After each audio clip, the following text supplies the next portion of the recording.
À perte de vue, des vastes étangs de boue et des mini-lacs artificiels. Un paysage familier dans cette région de l'Est du Cameroun qui a la réputation d'être un Eldorado.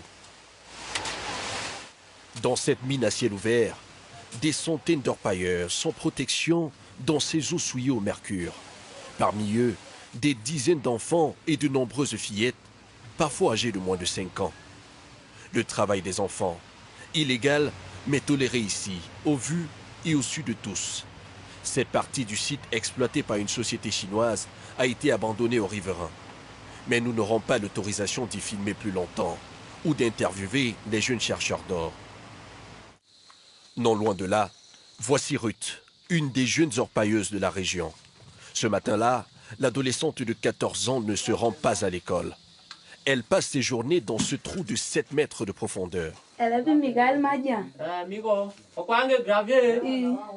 Pour trouver le bon filon d'or, Ruth travaille en tandem avec un autre adolescent qui s'enfonce dans cette sombre galerie souterraine, longue de plusieurs kilomètres. Elle peut s'effondrer à tout moment.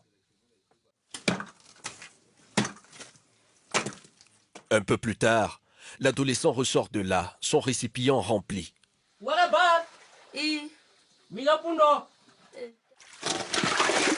Le travail de Ruth peut alors commencer.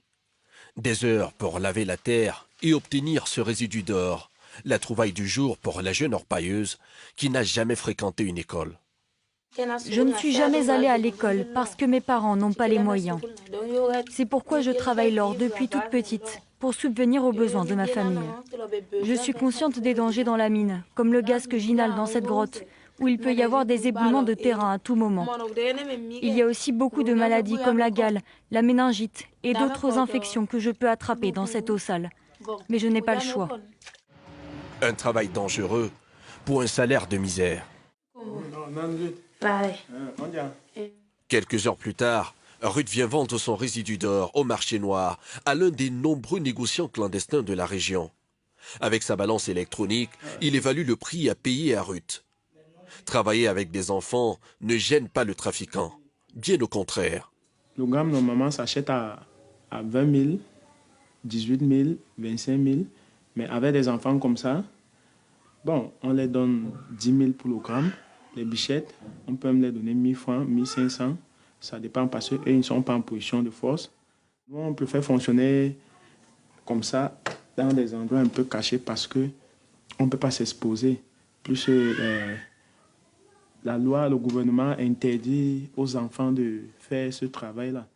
Avec 9 mg d'or vendu, Ruth repart avec un peu plus de 2 €, 30 à 60% de moins que ce qu'un adulte aurait pu négocier.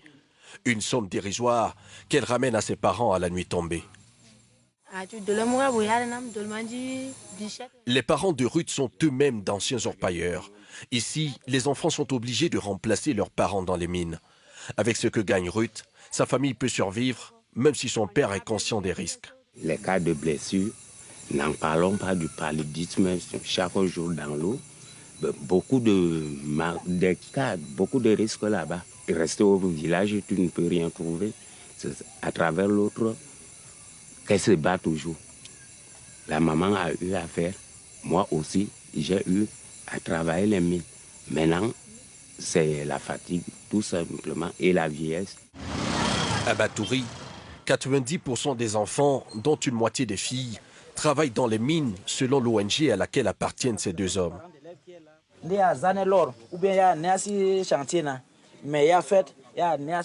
Thomas et Junior se battent depuis plusieurs années pour ramener les enfants mineurs dans les salles de classe. Leur priorité, sensibiliser les parents sur l'importance de l'école. Les parents préfèrent envoyer les jeunes filles dans les mines, envoyer les enfants en âge scolaire dans les mines que de les envoyer à l'école. Et notre devoir donc, en tant qu'ONG ici est de venir les sensibiliser afin que ce genre de comportement cesse et qu'ils prennent définitivement leurs responsabilités. Parce que l'éducation, c'est un droit fondamental pour les enfants. Quelques kilomètres plus loin, la campagne fait escale dans les cours de cette école.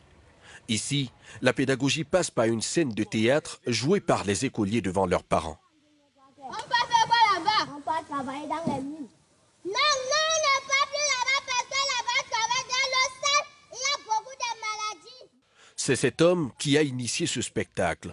Eric a quitté la mine en 2014. Aujourd'hui, directeur de cette école, il cherche désormais à rescolariser en masse les jeunes mineurs. La mine ne m'a pas aidé à m'épanouir parce qu'au contraire, la mine m'a ruiné. Je travaillais pour payer les dettes et pour payer les frais à l'hôpital. Je suis allé à l'ENIEJ, École normale des instituteurs d'enseignement général. J'ai tapé ma formation. Je suis rentré enseigner chez moi, au village. Ça a donné un goût à la communauté éducative d'envoyer les enfants à l'école pour que le secteur minier soit même libre pour les aînés. Une centaine d'enfants ont déjà rejoint cette école, mais des milliers d'autres sont encore dans les mines. Un péril pour leur éducation dans cette région qui fournit chaque année près de 700 kg d'or.